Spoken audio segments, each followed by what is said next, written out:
Eu tô fazendo pelo YouTube, pelo meu canal do YouTube, um curso bíblico.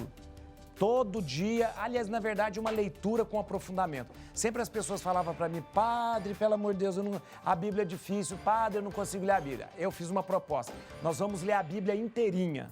Então, todos os dias, de segunda a sexta, eu leio um capítulo e faço uma explicação.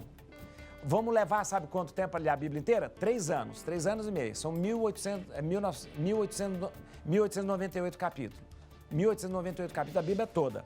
Então, então todos os dias, 7h30 da noite, eu tô lá. Hoje a gente vai ler o capítulo 22 de Gênesis. A gente começou, 22 de Gênesis. Então, todo dia, lemos um capítulo junto, vamos lendo junto, tal, e depois eu faço o aprofundamento. É só entrar no meu canal, entra no meu canal do YouTube, Padre Juarez de Castro, entra no meu canal lá, aí o que você vai fazer? Se inscreva lá, inscreve só para você receber a notificação. Quando eu começar a falar, você já recebe a notificação lá, tá bom? Pra gente fazer junto. Tem que pagar nada não, hein? Tem que pagar nada não, é pra gente ler a Bíblia junto, tá bom? E agora, padre? Tem um VT interessante pra gente conversar, vamos lá, deixa eu ver. Tenho crises de pânico e não consigo mais sair. Tudo o que eu preciso para minha casa, eu peço ajuda dos outros. Tento sair dessa, mas não consigo. E agora, padre? Olha, deixa eu falar uma coisa com você que é importante. Você sabe que o pânico, a crise de pânico, a gente às vezes fala, eu tive uma crise de pânico. O que é crise de pânico? Sabe que nós temos vários transtornos relacionados à ansiedade, ao transtorno da depressão e ao transtorno também do pânico. O pânico, ele não é somente um momento que eu tenho, às vezes que eu tenho assim, eu fiquei com medo, né? Eu passei por um momento que eu tive uma aflição. Não, a crise de pânico é algo mais sério. Por isso, toda crise de pânico, todo transtorno relacionado ao pânico, relacionado à depressão, relacionado à ansiedade, precisa ser tratada por um psiquiatra. Deixa eu te falar, gente, por um psiquiatra. Por quê?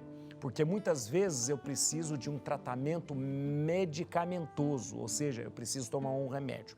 Mas vamos lá, vamos determinar o que seja crise de pânico também na vida da gente. Geralmente a crise de pânico está ligada com um quadro de ansiedade e está ligado com um quadro de depressão também. Por isso eu estou dizendo que é importante você ter um acompanhamento de um psiquiatra. Mas quando você tem a crise de pânico, há alguns sintomas que acompanham essa crise de pânico. Ataque cardíaco, que é o aumento da frequência cardíaca, a sensação de morte que a pessoa tem, porque a pessoa acha que vai morrer, a sudorese que ela passa a ter, ela começa a suar, a sensação de falta de controle, a sensação de impotência e geralmente você fica inerte, você trava. Muitas pessoas às vezes têm crise de pânico dentro de um supermercado, tem crise de pânico dirigindo e de repente você trava, para. É involuntário,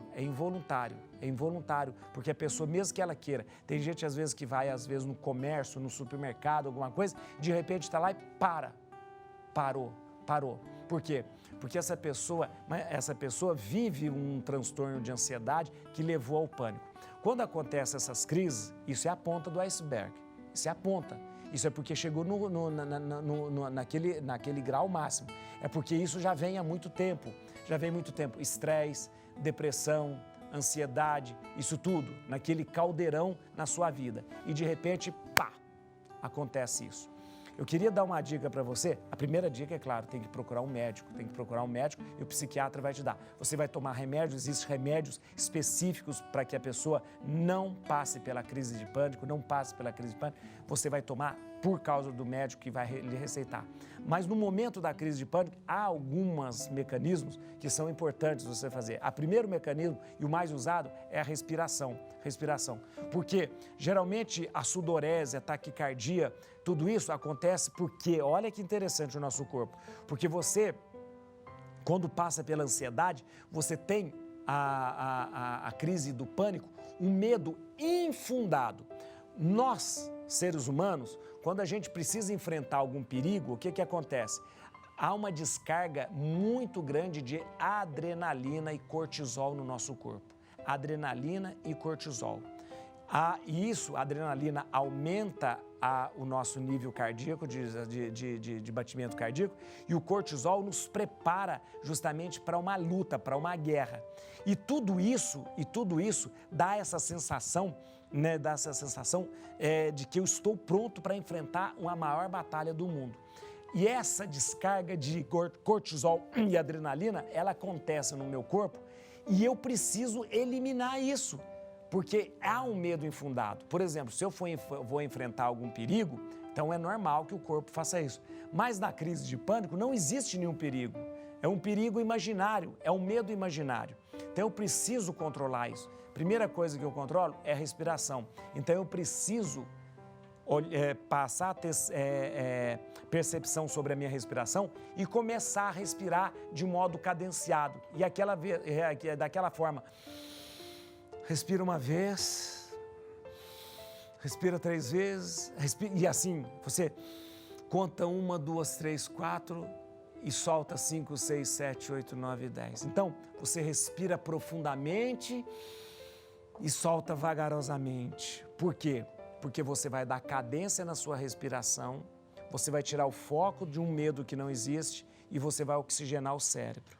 Quando você oxigena o cérebro, você vai devagarinho eliminando a quantidade de cortisol e adrenalina que o seu corpo mandou. E aí, a outra dica que você tem que escutar é que você precisa racionalizar esse momento. O medo não existe, não há nada de real e racionalize isso. E a terceira dica é procurar imediatamente um psiquiatra para que você possa fazer um acompanhamento, tá bom? Tá certo, gente?